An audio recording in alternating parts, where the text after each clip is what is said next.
definitely take a look and see how this goes. But look, let's dive into this, man. Let's dive into it. We know what happened, but we're going to break this thing down pick by pick, all the picks that we got, starting in the draft, and kind of give our grade for that round and how we feel about it. And jumping in. Sorry, Nate. We just went off on our damn house, so we clearly do.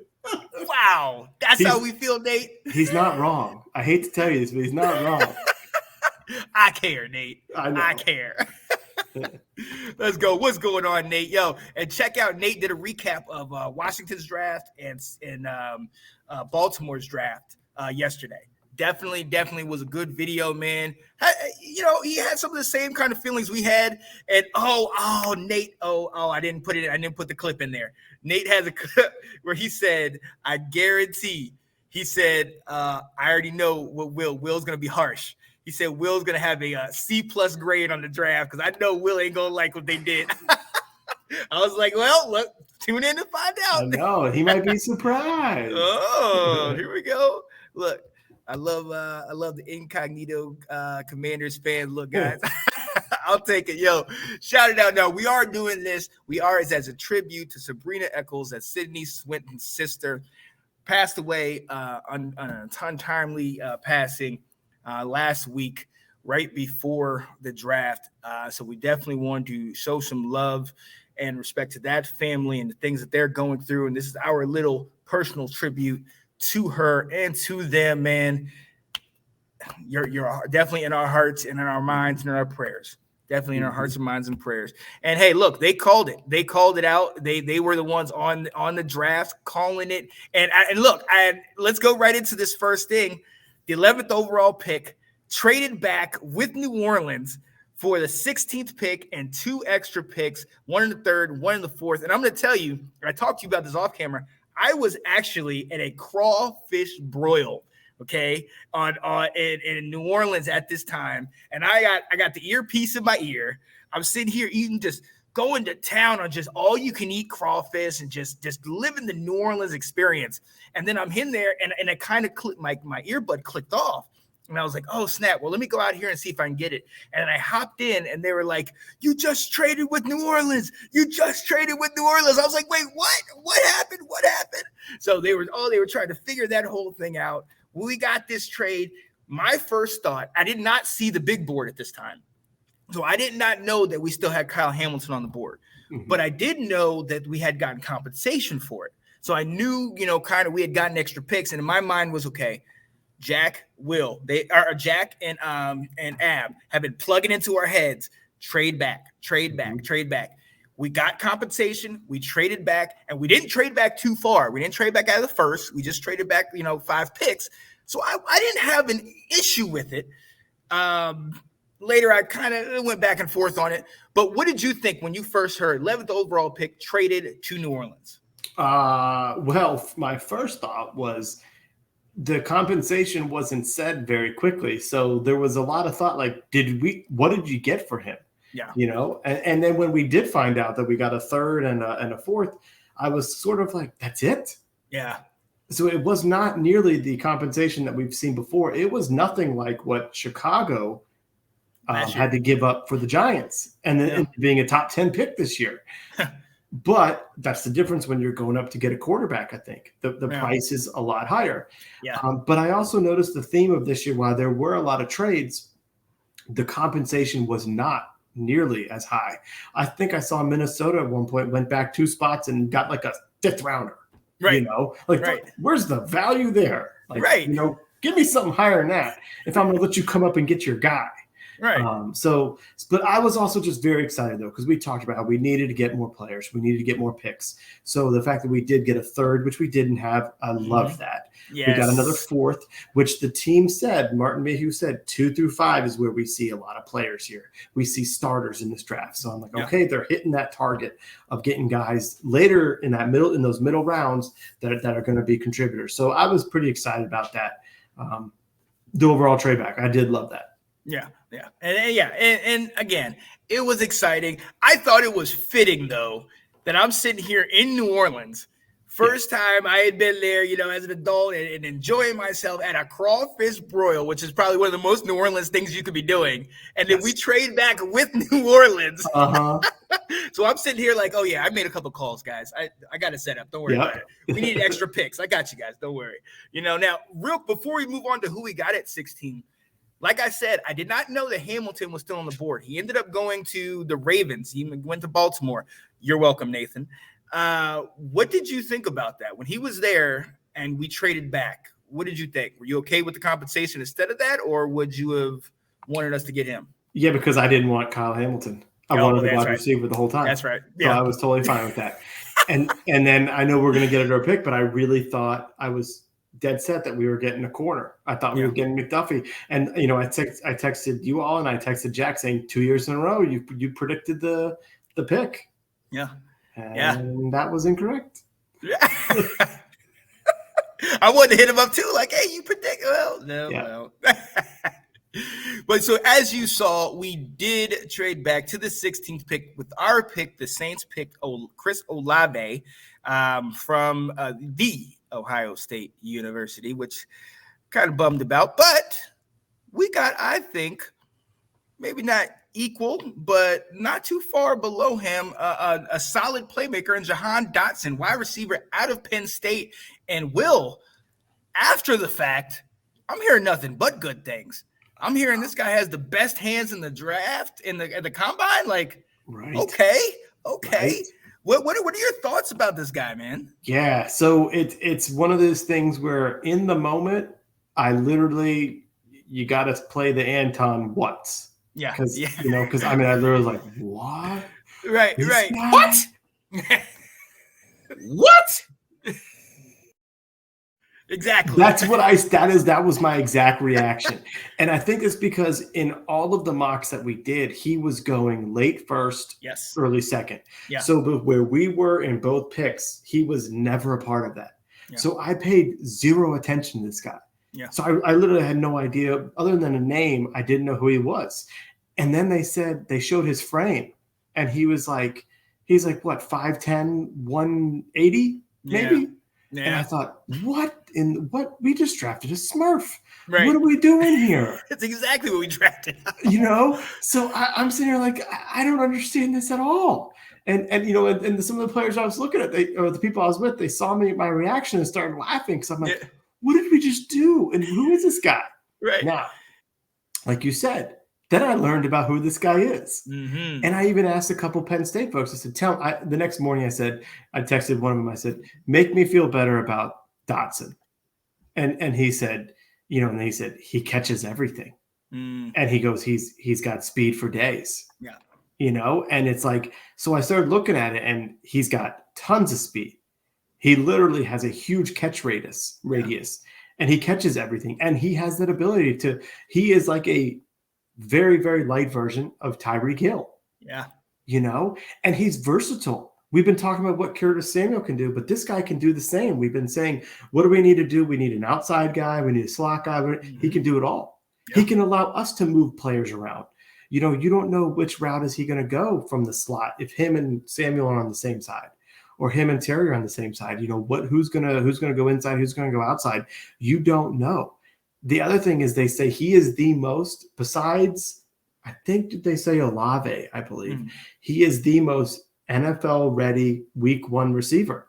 So he's ready to get going. And so my feelings when it was picked versus the next day, a couple days after, and even today, it's like, I'm really enjoying this. And then hearing him talk, he's very mature. Mm-hmm. He seems ready to go. I'm excited about this guy. I think they did it. I'm hoping for certain, but I certainly think they picked a good one. Yeah, no, his size was definitely, when I looked that up, I'm like, this ain't Drake London. No. This ain't 6'6". This ain't this big guy. This ain't that dude. But then when you really start thinking about him within the depth chart, you got Scary Terry at number one. Obviously, hopefully we get Samuel back. We hope Diami can show up and do it. You put Dodson in a slot. You put Dodson in a position where he's running a jet sweeper. He's doing something where he's moving with the ball. And that's what you want. And you think about it, everything I've heard from Penn State people as well is guy's a playmaker. This guy catches the ball. He gets it done. This guy had 91 receptions for over 1,200 yards and 12 touchdowns a year ago. You know what I mean? He balls out for a solid team in Penn State. I love that we got him. But I, too, was like, man, if we traded back to 20, 23, 25, 29, he'll still be there. That's what I was thinking in my mind. Now, maybe would he have still been there? I don't know. But the only part that I had a problem with was that we traded only back a couple to get him. I thought, okay, we trade back here, we could potentially get maybe somebody else. Now, after the fact, I feel good about it. I'm ready to see what he's working with, especially with those hands, especially with that, because that's what we're going to need. I have a feeling we're going to need somebody that just has glue on his hands to keep it going. And hopefully that can stay healthy in there. But then, go ahead. You talk about all his production at Penn State. Sean Clifford is not a very good quarterback. Thank you. That's what I was going to say.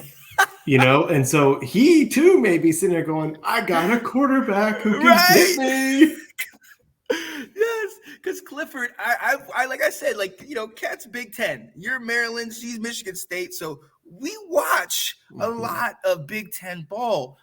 And Clifford, I tried for years to be like, okay, you can do it, man. You can do, and he just is always so underwhelming. It's just so come on, man. So the fact that this has always been one of the guys that has been balling out for him, and especially this last year, he really took the top off the defense. I love what he comes.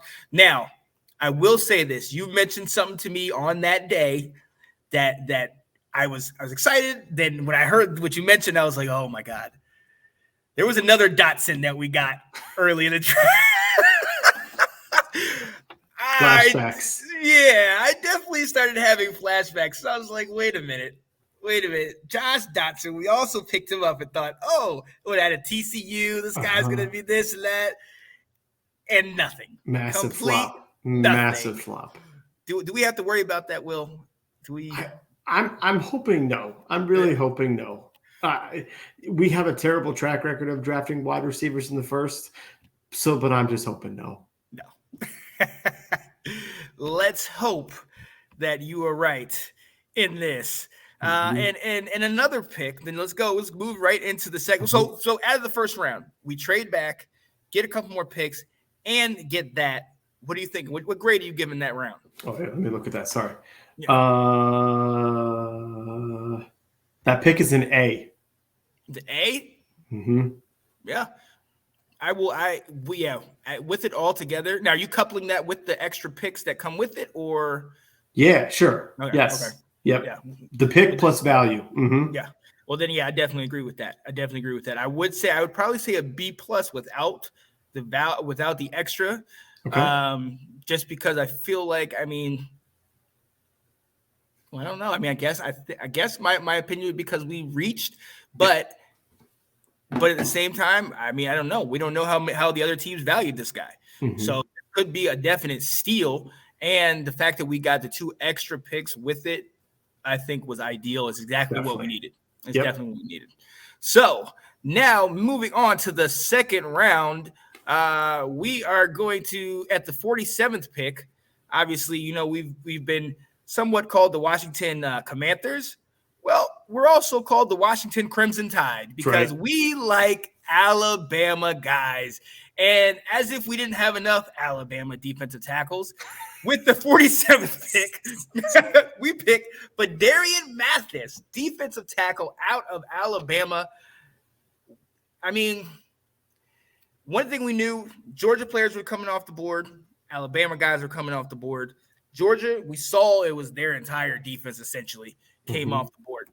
This isn't somebody that, unless you really focused on the SEC or focused on Alabama, this isn't somebody that leaped off the page like I had heard about as much. Right. You know what I mean? Unless you watch those games. And this is where I think you and me were saying wide receiver, maybe O-line, maybe safety, you know what I mean? And then we go D tackle. And before the draft, the last show we did, the question you asked and question we talked about, Daron Payne. What's his future with the team? Do we want to re-sign him? Is he out? does this pick maybe, is it depth or does it put his job in jeopardy? I think just depth.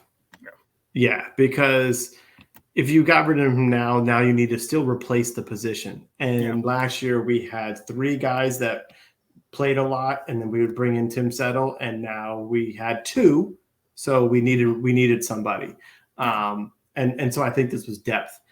I certainly think this is the one pick that could be the most, or even actually both Friday picks could be the most head scratchers. This probably drew the most frustration from fans, to get it. And it makes a lot of sense. And I mean, truthfully, then the next pick, whoever picked after us picked Jaquan Brisker from Penn State, who I loved. I mean, that was the guy that I really, of the safeties, I was pretty high on. So that was kind of tough. But I thought about this, and this was kind of when I said I wasn't going to get frustrated over who we picked it and where and all that stuff. He fills a need. Yeah. That is a fact. Absolutely. Okay. Absolutely. We needed another D tackle to rotate with these guys. He probably is going to be a starter in 2023 when we let Daron Payne go. So that right there means there's some value with him right there.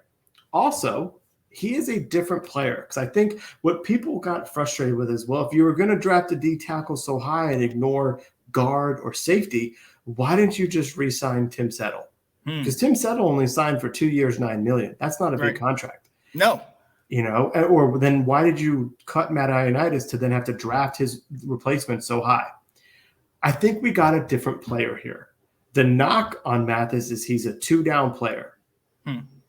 But this guy is your big nose. He's not your get up field and make sacks. He's you're not going to move me, and you need to run around me. Yep. And if you do want to move me, it's going to take 2 of you, which means you're going to open up my boy Chase or my boy Montez or my boy right next to me, Jonathan, to get up the field.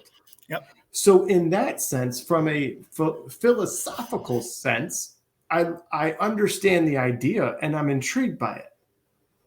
Was it a little early? Yeah. Let's not, sugarcoat it. Yeah. But I do think he fills a need and he can get on the field immediately. And so because of that, I don't hate the pick. And I think he's going to be a contributor. So therefore I'm like, okay, I'm all right with it. Yeah. Yeah. Again, I don't hate it. I'm not going to lie. Be very, very blunt and honest with you. My first thought was, really? Because I was like, wait a minute, what? Yeah. What? Like, are we really doing that right now? But, I mean, like you said, once you get to the point where you're like, they might not be looking at this whole thing the way that we were looking at it when we put it down on paper, we did our mocks and things like that. And if you really put this out for depth, which is something that we all agreed, depth is what is a necessity. We need to make sure we have it, because we got hit by the injury bug, by the COVID bug last year hard, especially later in the year when we needed it, when we could potentially made a run. And this I think addressed that. This, the caliber of player he is, being from Alabama. His size. What he can do in that internal part of the defense. And now you got these 3 big boys right over here doing what essentially we wanted a Tim Settle and an Ioannidis to do to help free up the outside, like you were talking about, the Chase Youngs and the Montez Sweats. That is what we got to do. And the thing is, what ended up happening is when you had Chase, who wasn't there, or when he was there, or Sweat was there, if you brought somebody else in, it wasn't Jonathan Allen or Daron Payne, you weren't getting that same production.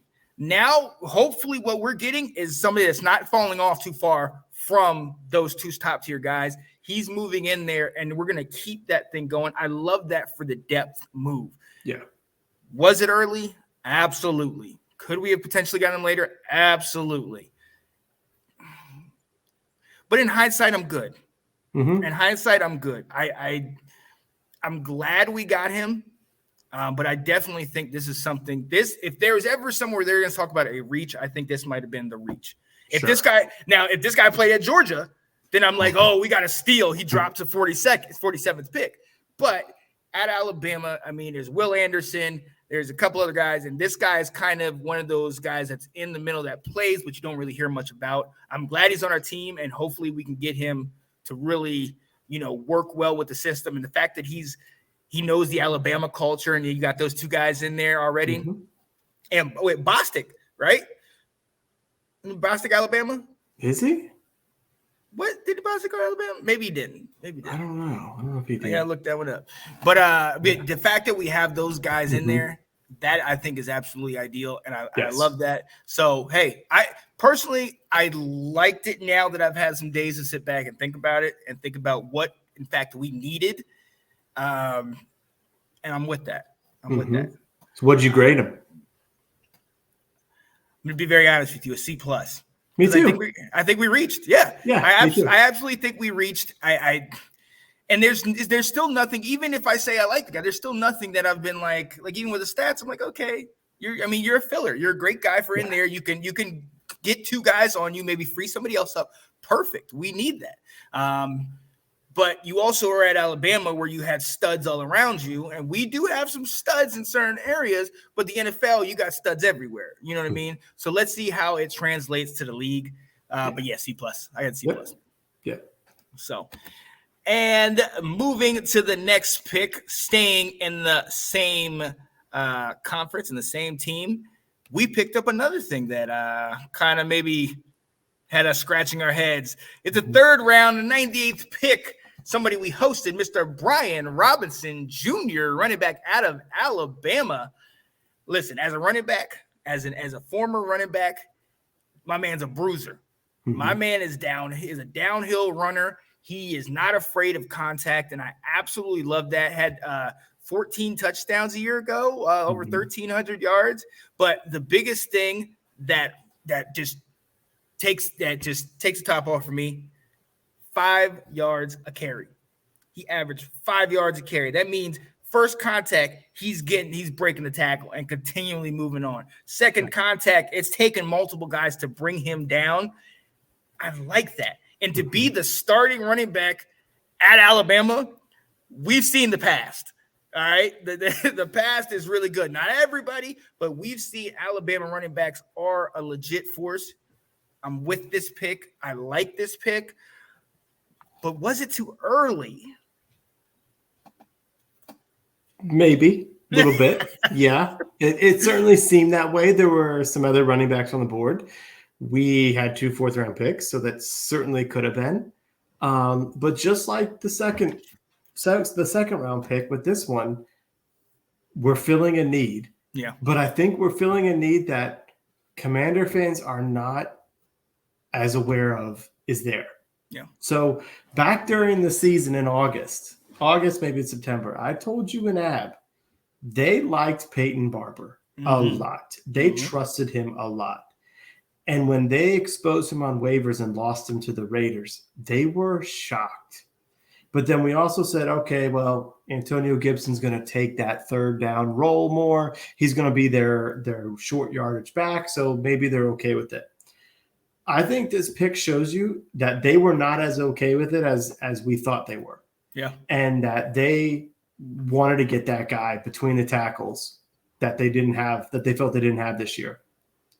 I think it clearly shows, and some of the reporters were talking about this, they valued running back as a need higher than we did. Yeah. Okay. We talked about the fumbles on Gibson. We talked about the leaving yards out there, that the play was blocked a certain way and he didn't hit the right hole. Yep. He didn't make the right read and he didn't get the yardage that was there. And they're kind of putting Gibson on notice. You better not fumble and you better start playing better. Also, maybe they start using him a little bit more. Let's not forget, Antonio Gibson was not a running back. Exactly. And we made him a running back. Yep. And he has been a pretty darn good player to make that transition. Yeah. But you could also say he's done a pretty good job of the transition, but is he performing at elite running back status in the NFL? And you could say no. what is confusing about this is his fantasy stats. Mm-hmm. He gets double-digit touchdowns. He gets over 1,000 yards a season. So you think in your mind this type of stuff is a superstar numbers based on what we knew growing up. But the game has changed, and and some of these numbers that he's getting, can be done by somebody else. Mm-hmm. And like we said, he's leaving a lot of yards out there. So I actually think this pick, while many people panned it and even said it could be early, he may be a bigger contributor than people realize today at the end of the season. And my big, bold prediction, he may be our starting running back by the end of the season. Ooh. Yeah. Really? I think they're going to be looking at this guy as this guy could take over as our feature back and be that bruiser that you talked about. And they'd figure out where to use Gibson. I'll say this. This continues my question of why did J.D. McKissic come back? I don't get it. And I love the guy. Yeah. And I love the weapon that he is. And maybe this allows us even more to use J.D. as a split out, and like you mentioned a little bit, confuse the heck out of the folks with our wide receivers. And we can also use the running backs in the same way. Yeah. But there's only one football. There's only so many handoffs in a game. I just wonder what's going to happen with McKissic here. Or unless it's McKissic is supposed to be sticking around because they think that they trust McKissic more, and is Gibson the one that is maybe on his way out? I don't know. But like I said, this was a surprise pick in a way, but it wasn't a surprise to me. And I think this guy is going to contribute a whole lot more than people realize. Yeah, and I hope so. Like I said, like we said before, in our mock draft, we had an opportunity. He was at, I believe, our 4th pick. I think in the 4th round, we had an opportunity in our mock to get him, and I think we passed up on him because we felt they're giving McKissic is back. Jarrett Patterson is emerging, and you got Gibson, who we put a little higher than apparently they look at him. They regard him, and now he is definitely falling down. Nate said, Sean, you remind me of Jonathan Coachman with the hat and glasses. The coach. Now, he also said, is that a part of coaching to help not fumble the ball? You take this one, and then I'll chime in. So you can you can coach a player, and I've been on both sides. I've been a running back, and I've been a running back's coach. So, yes, you can coach a player not to fumble. You can coach them on the proper ways to hold it up in the chest. I think what Tiki Barbie always said that he had kept it up to close to the chest, right up high here. High and tight, right? Yeah, right up in that area, and just keep it with. You can definitely teach that. I think 2 things come into play. Number one, there is not many drills that you do in practice or even just in scrimmages that really prepare you for if somebody's arm is reaching out and you're making a move with the ball kind of outside your body, or you're, running up the field and, you think you're broken away and then somebody just reaches their hand out. There's a lot of different ways to strip the ball, A, but B, we can't overlook you addressed it, Will. We can't overlook the fact that this guy was a wide receiver. He in Memphis was a wide receiver that played in the backfield, almost like a Debo Samuels, where he'd come back and also play running back, do a little bit of that. So, albeit any position, anytime you hold the ball or anywhere that you're a ball carrier, you need to know to keep it high and tight. But maybe he get that drilling back in college and even before that to now when you're in the NFL, being an NFL running back, especially if you're transitioning into that, is not the easiest thing. Should our coaches teach? Yes. I mean, and hopefully they have. And apparently what they're saying is you put the ball on the floor, then you can take a seat. Because that's what they said to him a year ago. So apparently something that they're doing maybe is not working, or maybe it's just him. Sometimes it's just the player. And I can tell you as somebody that has played running back, sometimes you fumble one time, if you don't have a short memory, which is not the easiest thing to do, you start thinking about that every single time. And every time you touch the ball, you think, oh my goodness, am I going to fumble? Am I going to fumble? And that's a horrible thought to have. And it's easy to tell somebody, oh, just don't think that. Well, it's different, because I guarantee that first time when you fumbled it, you didn't think you were going to fumble then. So then it's just kind of like an injury. It's something that's kind of reoccurring in your brain. But yeah, go ahead and talk to him, Will. Well, I got a friend that's a big Philly fan, and he was very high on the Gibson pick. And he's like, you guys got a stud here. And as I was talking to him about how I told him before the draft, I said, well, they're going to draft a running back because they're not high on Gibson. And he says, because your coaches are terrible. And I fully disagree with him. And I said, how are you going to say that if a guy's picking the wrong hole, making the wrong reads, that's on the coaching staff when you go back and on film and show you should have gone left and look where you cut right. So I don't know how much more to coach that, but I'm showing my limit as to how much I can talk, But I also want to say that I really hope Gibson works out too. Mm-hmm. Like I'm really, I'm hyping up Robinson as taking over, but I hope, Gibson continues to evolve as a player and continue to learn. And this guy may push him and hopefully having some of that competition back there, someone who can run the ball more than McKissick can, will give Gibson a chance to take some breaks, spell him a little bit, or also if he is struggling or, Gibson gets nicked up and he's so tough and he stays in there, maybe he doesn't have to now. Yes. Maybe he can rest a little bit more, because they didn't want to let McKissick become the bell cow, so they just kept going back to Antonio. Maybe this will allow us to stay fresher. So this could be a good thing. And then for that is actually, that's a huge move right there, because now, like you said, you have McKissick is maybe part running back, part receiver coming out the backfield. Gibson, who we already know what his specialties are.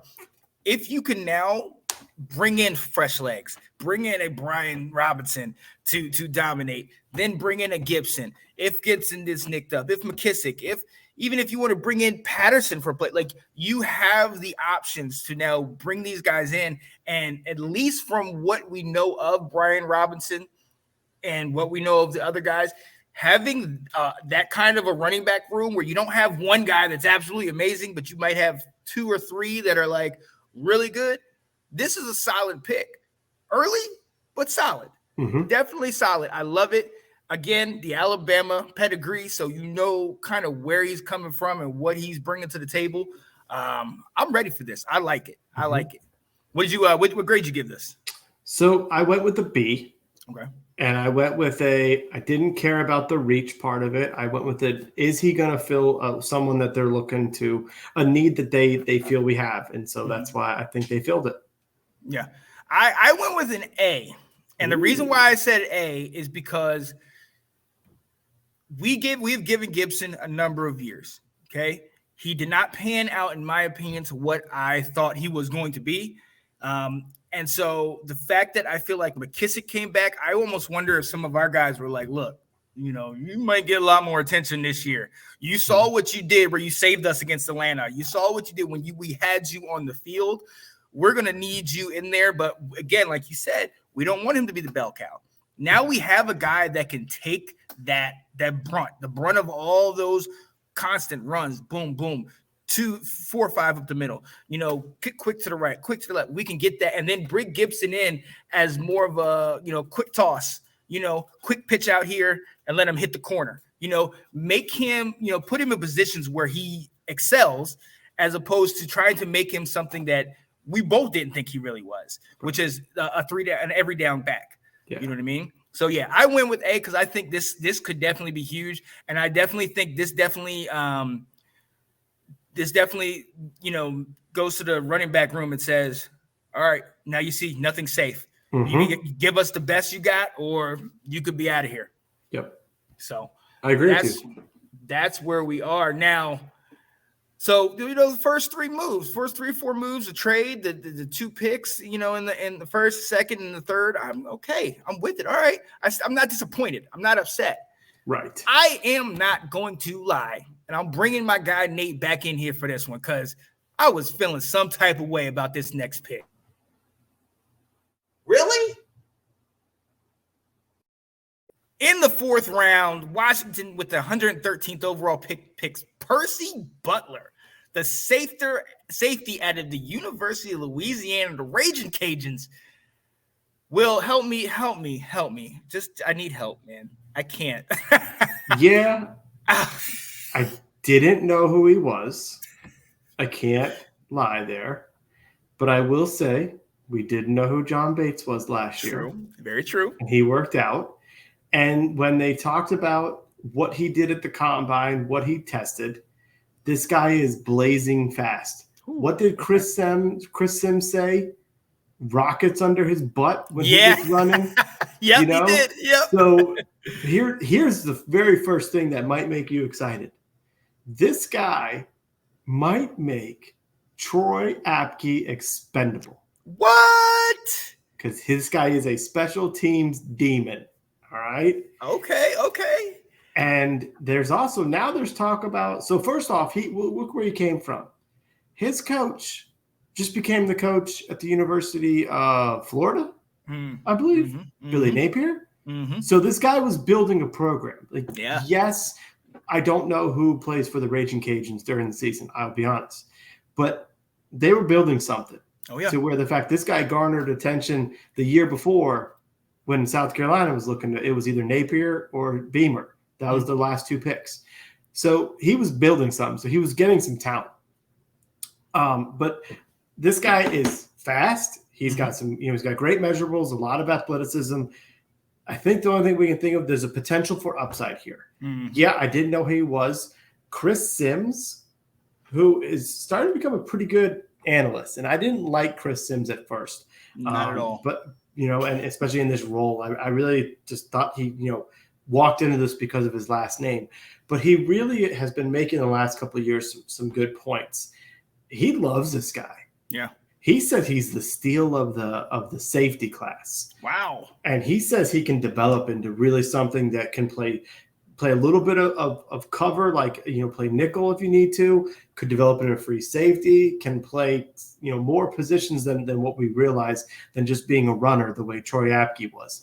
So I don't know how much we're going to see him this year besides special teams, much in the case of when we drafted Derek Forrest, but this will be a draft this will be a wait and see type situation for this guy. Yeah. And hey, look, I personally, I pride myself on watching the Sun Belt, the Mountain West, the MAC. You know what I mean? Some of those other conferences, the AAC, where Cincinnati was. Some of these other lesser known conferences that you might not get to see on the everyday. So I've watched over the last several years. I've watched the Raging Cajuns, and they play in the New Orleans Bowl, which is always I always think it's crazy because it's a home game for it, basically. Yes. You know what I mean? But you're absolutely right. Napier has built a pretty powerful little squad for the Sun Belt and what they have going on. I mean, they've been solid the last several years, and it's one of those situations where it was still I hadn't seen him. And that's what kind of frustrated me, because I'm sitting here and I'm looking on, obviously, the mock and the draft boards, there's 3 or 4 guys I know we can go in this spot. But as far as filling a need, you're talking about his speed, his special teams, which is his special teams ability, which is huge for us. Something that I think we kind of addressed a couple places in and after the draft that I think is going to be huge for us, that with the loss of DeAndre Carter. This, to me, I mean, you're selling me. You're trying to help me out with this. Still, I gotta see. Let's get the pads on. Let's get, because like when New England picking up Tyquan Thornton, fastest guy in the combine, but put some pads on the guy, because you could be Usain Bolt track fast, but it's different when you have pads, helmet, and the whole thing on you, and you're trying to. It's not just frontline speed. It's moving left to right, and we're going to see what you got. So I want to see what he plays. I did not see him at all on my board at all. You know what I mean? Knew nothing of this guy. Nothing. All right.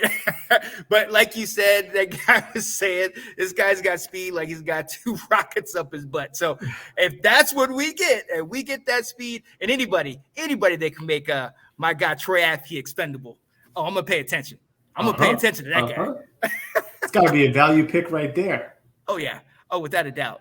Now, I am going to tell you, even after all of that, I'm still going C-.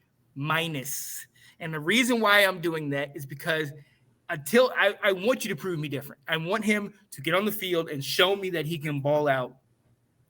There was a bunch of other picks, again, I had said that I had seen before, but I want him to prove me wrong. Hopefully, Percy Butler, man, shout out to you. Hopefully, you dominate. You get on the field. You do what's necessary to earn your spot on this team. But I'm gonna go with my first thought. My first thought is C-. Hopefully, you show me something, man. What do you think? So help me out with grades here, because it's been a very long time since I had to deal with pluses, minuses, and just plain old. So is a C- worse than a C? Nah, it's pretty much the same. It's me that's saying it's like on a number scale, because didn't it used to be like a B+ was 90 to 92, right. And A was 93. Right. So then C+ is 80 to 82 or 80 to 83. So then C is up. It's like 78 to 80. Is what that's a C. Or what was it? What would you say C+ was? Was C+ 80 to 83? 80 to 83. So then D+ would be 70 to 73. Right. So then what is a 74? Is that a C or is that a C-? I think that's a C-. I think 74, 75 is a C-. And that's kind of where I have him at. Yeah. I have him, he's not a D because anybody that's on that team, again, I've watched the University of Louisiana play a lot. So anybody that's on that team, I know kind of what Napier was building. I know kind of the quality of guys that he has over there. Definitely underlooked. And look, name alone is the reason why I don't know this guy. I mean, I'm sure he can play, and Chris Sims is shouting him out. That's great. But as far as for me, for A, not knowing who the heck this guy is, B, I mean, 4th round, we could have potentially gotten him in the 5th, in my personal opinion. And for C, it's just the fact that I just think there was better players at this place, at 4th, at right here. So that's where I'm going. Yeah. Would you, if we had gotten him in the 5th round, you might not have gotten Sam Howell. Yeah, that's true too. That's true too. I'm with you. I put a C down as well, not knowing what the category was, but yes. Yeah, I'm with you. I'm hoping, prove me wrong, Percy. Yeah. Be this year's John Bates. I don't know much about you. There's some measurables that I can look at and get excited for, but that's about as far as I can go when getting excited. Mm-hmm. But prove me wrong, please. Yeah, that's what, and it's more. The pick is more for give me something. Show me that what I'm seeing or what I'm sitting here thinking is completely wrong, because that just benefits our team. Yeah, you know what I mean. So shout out to you. We can go ahead and skip the next pick because, as we know, A++++++. 5th round, 144th pick. Should have been the first pick overall. Sam Howell, quarterback, UNC, baby. Yes, let's go. Honestly, with this, I'm gonna go. Contrary to popular belief, I'm not going A on this one. I think this is a B. I love where we got him. I love when we got him. But I don't think the need was there as much as maybe it should have been. We all talked about we really don't see a quarterback going. Even in my most exuberant, like, yes, I want this guy. It was still like, if we don't get him, I'm not going to be worried about that. So the fact that we did take him when we still potentially have maybe we need another wide receiver, maybe we need another lineman, maybe a safety. I'm still looking at safety or other positions that we might be able to fill in depth. I don't know how high they are on Heineke, and I don't know if he's just going to be coming in here to potentially be a 3rd string guy. Now, if they let him run and go back and forth and potentially go for that number 2 spot in the backup to Carson Wentz, or even see how he does it in training camp, let's go. Let's see what he's working with. But I don't want them to waste a pick if that's what if they don't have any real determination to keep this guy. Like, if they're not really trying to keep him and they're just like, we liked him and we'll see what he's got, but really we're getting rid. I'm not with that, So the whole Carson Wentz thing kind of messes with me. I love that we got this pick. Absolutely. The fact that he's on our team is A++, but overall, looking back at things with how the depth plays out, I think he's a B. And I hope he's able to show up on the field. I'll ask you, what do you think, Will? I gave it a B+. Huh. Yeah. Because I think it's a great situation for him. Mm-hmm. The fact that he can come in and he's going to come in as the third string. They've already said it. He's behind Heineke on the depth chart, but it's May. Yeah. But he has a chance to sit and learn for at least a year before his team he's on has to make a decision about quarterback. Are they keeping the guy who's going into training camp as the number one, or are they having to figure something out? So I think this is fantastic. The message that just got sent.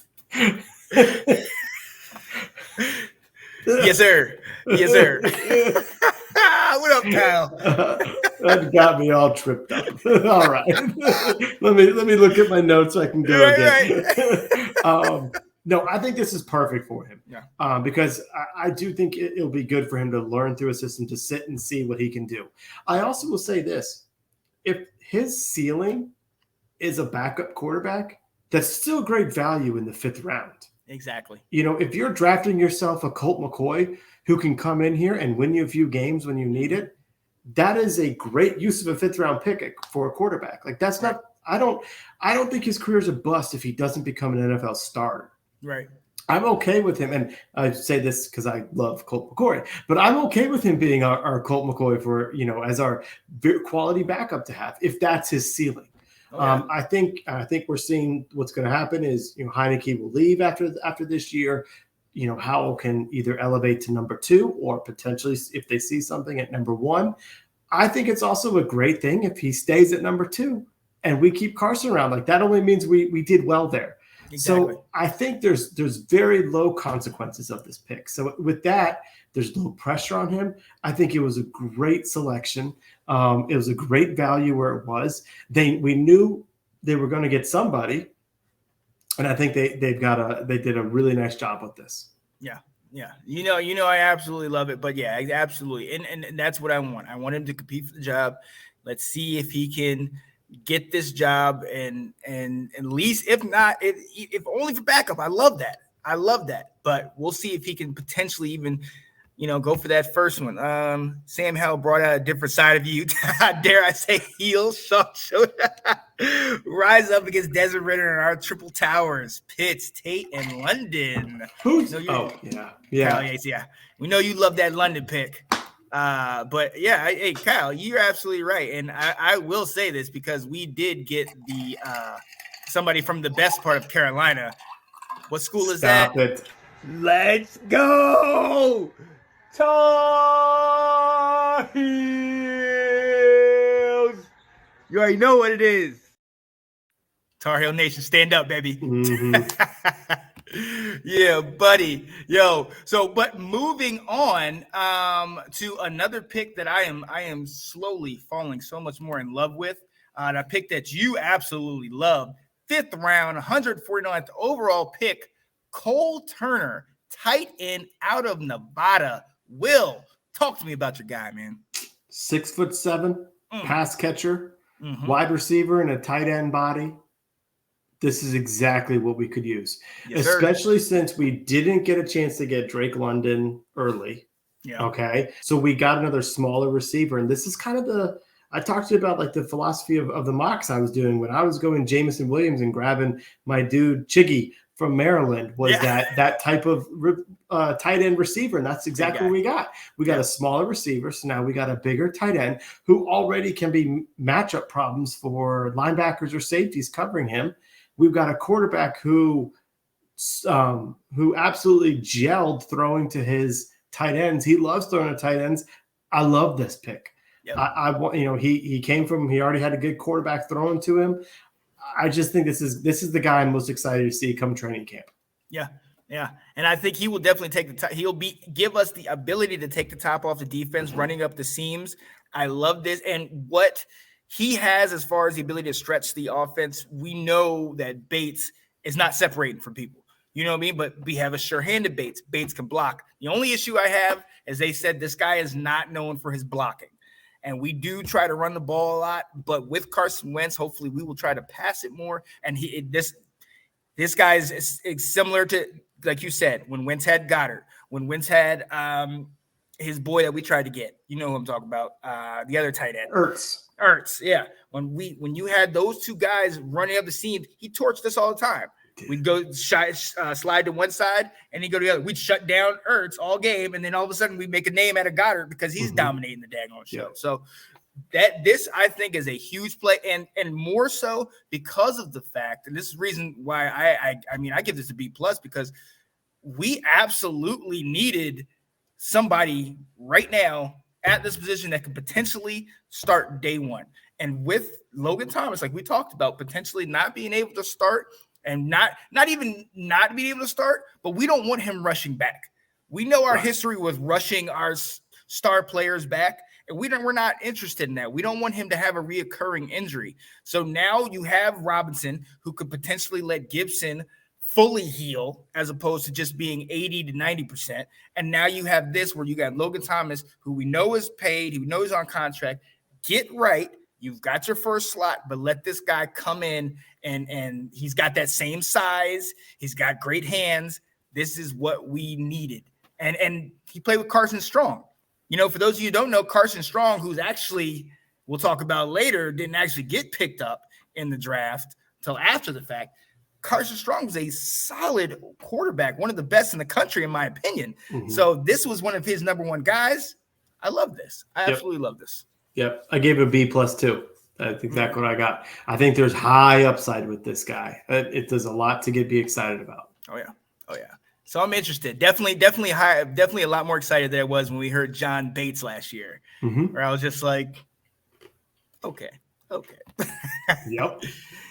So after that, and the fourth and the the third and the fourth? That was the fifth round. No, I know, but the third and fourth were compliments of the trade with New Orleans. Mm-hmm. So then we had the 2 fifths. Now, actually, we also had another fourth where we traded. Who did we trade with? With Carolina. And that's when they got your boy, or one of the guys you were looking at. Yeah, and then Penn State linebacker. I could have gone a whole Penn State draft here. I could have gone Dodson, Brisker, and Brandon Smith, and I've been happy. And we would have been good, right? Yeah. The Washington Nittany Lions. I mean, come on now. So we didn't have anything in the 6th. Moving down to the 7th, the only time we got any kind of depth on the offensive line with the 230th overall pick, we picked Chris Paul, the guard from Tulsa. Will, don't know much about this guy.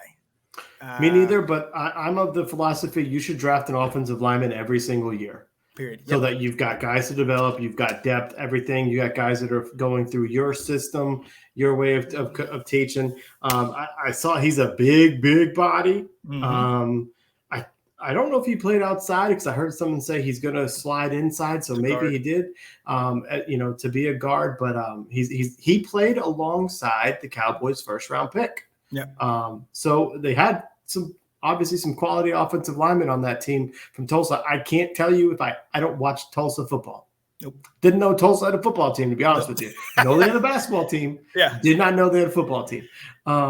So I don't know much about him other than the fact that he's a big body. It's good to grab guys late like this or just guys, offensive linemen, to try and develop. So I like the idea behind it. Yeah. And it's depth. That's one of the things we said we need to address. Definitely address that here. Like you said, he did play with the Cowboys' first round pick with Tyler Smith, the tackle, and he can play guard, which is necessary. But this is great. I like that we have him. Don't know who he is, but let's see what he can do. You know me. If you followed last year when we did our mock 53-man roster, give me my 14 O-linemen, okay? Yep. Give me all my O-linemen that we can use because I definitely, especially with the injury issues that we had, I think this is perfect. Yeah. And with our last pick, what grade did you give him? Oh, what's the lowest grade we're giving? I went C+ because I don't know much about him, but I like the idea. I don't want to go anything lower than I think a C because I don't have a problem with this. We did feel a depth need. You talked about he was paired with the guy that was number 1 overall, so it makes me think, okay, was that guy better or was this guy worse or what? I don't know, but I don't have a problem with it. So I'm going to go C, just flat C, and that's where I'm at. And in the 7th, I'm going to stick with that, and I'm going to go C again because the 7th round, 240th overall pick, and our last pick, Christian Holmes, cornerback out of Oklahoma State. Another one that I am completely in the dark about. Now, that defense was solid. At one point, Oklahoma State was one of the top defenses in the nation, and so I'm all about that. If you were one of those guys that helped with that, but I don't have much information on this guy. Yep. What do you think, Will? Yeah, I can't say I knew who he was. I did hear stuff after the draft of, like you said, at times Oklahoma State really started to play well. And obviously he was a part of the defense. What I like about it, 6'1", 205 pounds. Yes. 6'1", big guy, 200 pounds. This guy has size. All right. So that's exactly when you're drafting these 7th round picks, you're looking for depth and people you can develop. And that's exactly what this guy can be. I don't know enough about him to tell you, what he's going to turn out to be. I'm not nearly as excited of drafting him as I was when we got JMU Jimmy in the 7th round, but I like the size. I like the idea. I like myself big cornerbacks. We got big wide receivers out there. When I see these 5'10", 190 or 180 pound corners, I'm just like, you're going to get thrown around. Yeah. So I like the idea behind it. Mm-hmm. Yeah. No, I agree. And so with that, I'm going to bring in Kyle on here saying Washington on a few boards got a C+. Do you feel needs were addressed? Also, best pick for you guys by far was Jahan Dodson. Guy's a stud. Okay. I would say Sam Howell, but I'm biased. But C+. I don't think I'd go that low. I've seen a lot of people say that. Maybe I've seen somebody say like a D. I was like, really? I was like, well, we actually addressed some things. So personally, I'm gonna let you go first. What do you think? What's your overall grade? Mm-hmm. Overall, I'm going a B+. Okay. And I was mostly at B, but I'm elevating it because exactly kind of the question he asked. Do you feel needs were addressed? Mm-hmm. Throwing out whether you thought we drafted this guy too high or not. And I get that's the point of the draft is needs and values and where can you get guys. Bottom line is we had some holes that we addressed it. And we've got players. The idea of players can come in and play right now is where I think they went well with. And so that's why I'm kind of high on this one. And I'm going B+. Yeah. I mean, I got to say, not to agree too much with you, but I kind of completely agree. And the reason being, I mean, I'm looking at the list, 1, 2, 3, 4. I see about 4, potentially 5 guys that could seriously make a case, if not definitely start day one. And I see a couple more down that list that are like, they can jump in and they will definitely get time. But I definitely look at our first 3 to maybe 5 picks like, these guys will get some serious time. These guys will get in the rotation, and that's all you can ask for, right? Like that's what you're trying to do. And so I love it. I'm going B+ as well because we filled those needs. We got depth. We addressed what we talked about all off season, and we didn't do anything super crazy where we were like the first team to pick like a quarterback in the first round where we didn't need him, where we were reaching so much for that. I think even the moves that we made where we traded back twice. We joked about that Ad was trading back multiple times, but that's what we did. We got necessary extra picks because of that. I go B+, man. I'm with. Thanks for watching. If you like that clip, be sure to check out the other great content from the Let's Talk Football community. And as always, please like, subscribe, and hit that notification bell so you'll be notified when more great content like this becomes available.